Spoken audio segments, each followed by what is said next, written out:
Now, the rest of the story. For years, no New Yorker could pass the old Trinity Church on Wall Street without thinking of William.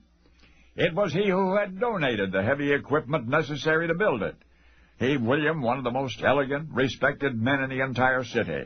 Scottish-born son of a Presbyterian minister. William moved to New York in 1691. The ladies about town were mad for him. One beautiful one named Sarah married him. They lived in a fashionable neighborhood in an impressive stone house a block east of Hanover Square. Their wealth and taste was reflected in their possessions, in their fine imported furnishings, in their handsome wine cellar, in their almost 9 pounds of silverware, in their huge Turkish tapestries, said to have been the first ever seen in New York. William remained a most community-minded gentleman. His personal interest in the construction of Trinity Church and his financial and material contributions to the project made that dream a reality. Eventually, inevitably, William's outstanding reputation spread overseas. The King of England had it up to here with piracy in the Indian Ocean. Somehow he declared these predators must be crushed, and the innocent British merchant they victimized must be protected. Well, the king challenged Privy Council members to find somebody honest enough and brave enough and resourceful enough to lead an expedition against the dreaded pirates, and the search for such a hero ended abruptly with the suggestion of New Yorker William. The Earl of Bellamont reported this recommendation to the king in October of 1695. The recommendation was accepted. William was apprised and solemnly agreed to the enormous and dangerous responsibility. For king and country, he would trade the luxury of his urbane existence for the mantle of a pirate hunter. An appropriate vessel was outfitted for him, a 275-ton floating war machine, bristling with 36 guns. And then, buttoning himself into the distinguished uniform of a British naval officer, William kissed his wife and small daughter goodbye, and he was escorted by prominent businessmen and public officials to the East River dock, where he boarded his ship and disappeared in the distance, never to return. Oh, they heard the stories, albeit incredulously. For who might have imagined such a gentleman turned to so ferociously bad? Plundering, torturing, killing, a pirate hunter turned pirate, eventually caught and hanged at Execution Dock in London, May 23, 1701. Oh, yes, the world remembers the vicious, notorious seafarer who sailed under the black flag. But now you have met sweet William, one of the founders of New York's Trinity Church, the ever-so-good guy who became Captain Kidd. And now you know the rest of the story. And now the rest of the story.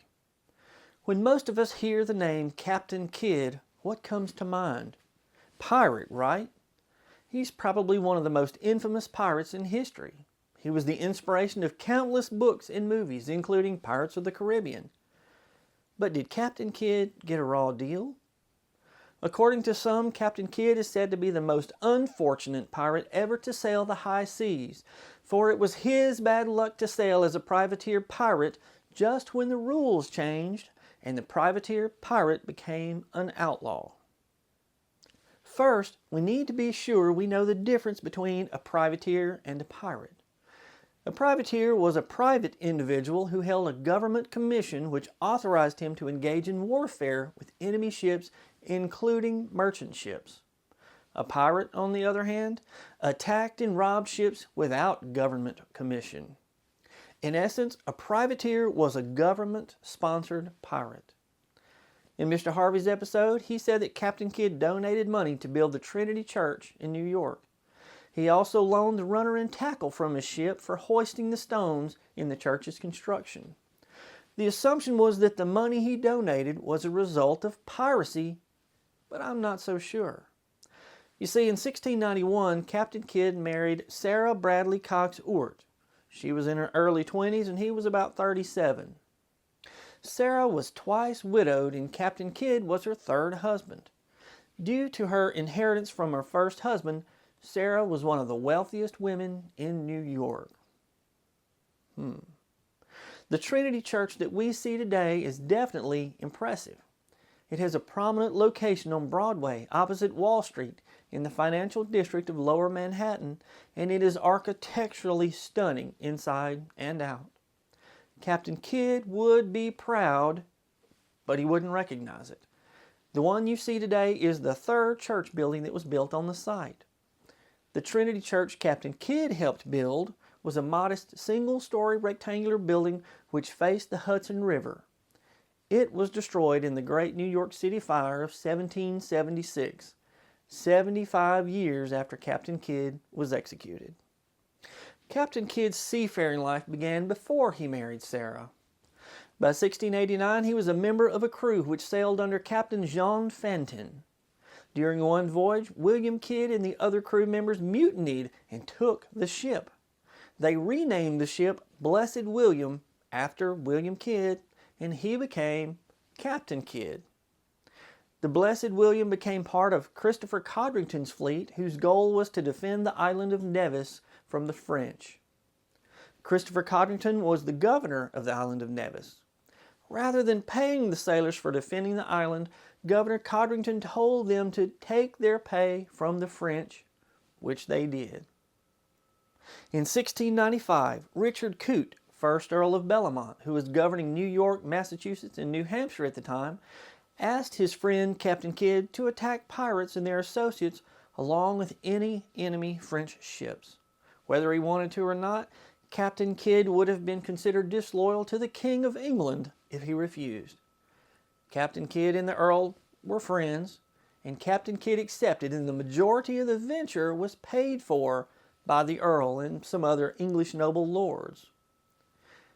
Captain Kidd received a letter of marque signed personally by King William III of England, which made him a legitimate privateer. In exchange, the king received 10% of the loot.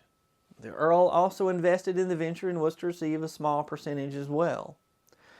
Captain Kidd's ship, Adventure Galley, was equipped with 34 cannons, oars, and was crewed by 150 men. Now, the oars were a key advantage because the ship wasn't solely dependent on wind power to maneuver during battle. Huge advantage. In 1696, Captain Kidd set sail for the Cape of Good Hope in southern Africa in search of pirates, but he found none.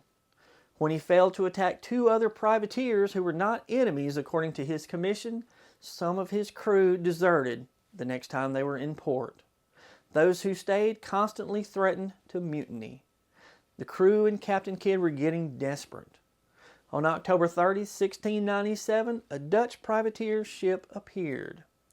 One of Captain Kidd's disgruntled crew members, a gunner by the name of William Moore, suggested they attack. Captain Kidd refused because attacking an Allied privateer would have been an act of piracy. He called the gunner a lousy dog.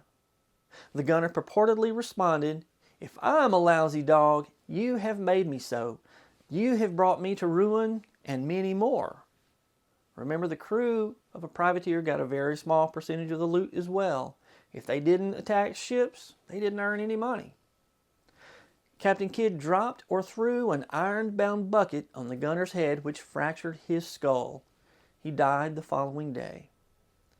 Now, stories of Captain Kidd torturing and allowing his men to torture captives quickly spread, but it's hard to tell if these stories were true or were just the grumblings of a disgruntled crew. But then their luck changed. On January 30th, 1698, Captain Kidd and his crew flew a French flag and captured the much larger Indian ship called the Quetta Merchant. The captured ship was flying a foreign flag, which made it fair game for a British privateer. You know the expression, "when my ship comes in"? Well, that was exactly what that expression meant. The Quetta Merchant was built of teak wood, was covered in intricate carvings, and was loaded with gold, silver, sugar, satin cloth, muslins, and other merchandise. It was beautiful and beautifully stocked.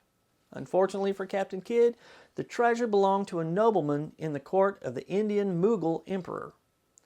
This theft caused a crisis which threatened Britain's trade along the African and Indian coasts.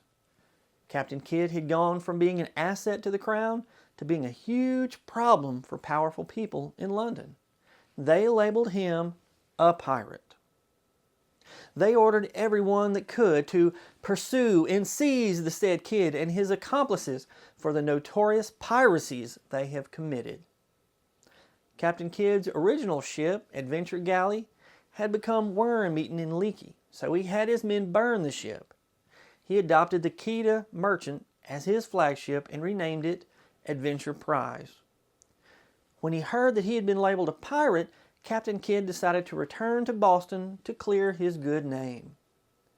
In 1698, England's King William III offered a pardon for pirates, called the 1698 Act of Grace, as a way to reduce piracy. But wait a minute, the Act of Grace specifically exempted William Kidd and one other captain from receiving pardons. Captain Kidd learned that several English ships were searching for him, and before returning to Boston, Captain Kidd left the Adventure Prize, sold the merchandise from the captured ship, and supposedly buried the gold and silver in different locations, then returned to America on another ship. The merchant who was looking after the Quetta Merchant feared that if the ship was found in his possession, he would also be arrested and hanged for piracy. The merchant stripped the ship of everything of value and burned the ship. Underwater explorer Charlie Beaker found remains of the Quetta Merchant in December 2007, 300 years after being at the bottom of the sea. Well, maybe not at the bottom of the sea. The burned wreck was located in just 10 feet of water, 70 feet off of the coast of the Dominican Republic. Remember Richard Coote, 1st Earl of Bellamont? Captain Kidd's friend who invested in the venture? He was afraid of being implicated as a pirate himself, as were the other noble lords. The Earl promised clemency to Captain Kidd and lured him into Boston. The Earl had Captain Kidd arrested. The Earl sent Captain Kidd to London to stand trial for piracy and the murder of William Moore. He was imprisoned for 2 years in Newgate Prison before his trial began. Captain Kidd had no legal counsel until the morning that his trial started because the Admiralty had misplaced the money set aside to pay Captain Kidd's 2 defense attorneys. The backers for Captain Kidd's voyage all turned their backs on him as well and refused to send money to help pay his attorneys. Captain Kidd and his attorneys had time for just one short consultation before the trial started. Captain Kidd was shocked to learn that he was being tried for murder in addition to piracy. He was quickly found guilty of 5 counts of piracy and murder and was sentenced to death. On May 23, 1701, Captain Kidd was taken to Execution Dock in London for his public execution. A huge crowd gathered for what seemed like a carnival atmosphere. The noose was tightened around Captain Kidd's neck. Some members of the crowd cheered while others watched in complete silence. As Captain Kidd's body fell, the rope snapped. Many people in the crowd argued for Captain Kidd's release because they viewed the snapped rope as divine intervention. It was a sign from God. But the executioner paid them no attention, and Captain Kidd was hanged again. This time the rope held, and Captain Kidd died. His body was put into a gibbet over the River Thames as a warning to would-be pirates, where it remained for 3 years. It certainly does appear that Captain Kidd was, as they said, the most unfortunate pirate ever to sail the high seas. For it was his bad luck to sail as a privateer pirate just when the rules changed, and the privateer pirate became an outlaw. No one likes to play when the rules change in the middle of a game, especially when lives are at stake. Now I'll ask you again, do you think Captain Kidd got a raw deal? Was he really a pirate? I'm Brad Dison. Thanks for watching. And now you know the rest of the story.